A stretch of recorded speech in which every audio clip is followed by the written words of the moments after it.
nous a semblé très important, dans le cadre de la réforme qui a fait suite à l'accord national interprofessionnel et au projet de loi qui a bouleversé une grande partie du droit du travail, de faire un point, une synthèse sur les réformes en conviant les différents acteurs du secteur du droit du travail, puisque la réforme va porter sur des points très importants, le temps partiel, la refonte de la procédure de licenciement économique dans les entreprises de plus de 50 salariés, portant sur un licenciement économique sur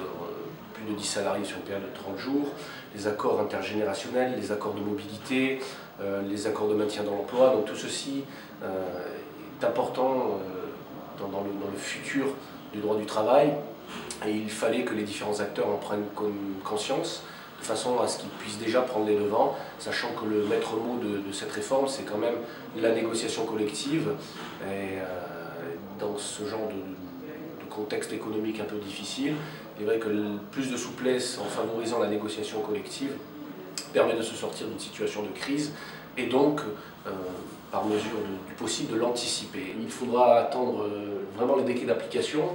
Je pense que sur certains points, c'est une avancée, en matière notamment de procédure prud'homale, on réduit les délais de prescription, on favorise la possibilité d'une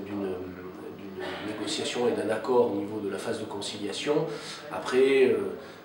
il y a aussi beaucoup de vœux pieux peut-être dans la loi, et il faudra attendre de voir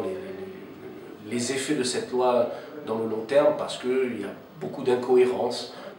On va attendre classiquement 1 ou 2 ans avant de pouvoir se prononcer sur le fait de savoir si c'était une bonne ou une mauvaise réforme.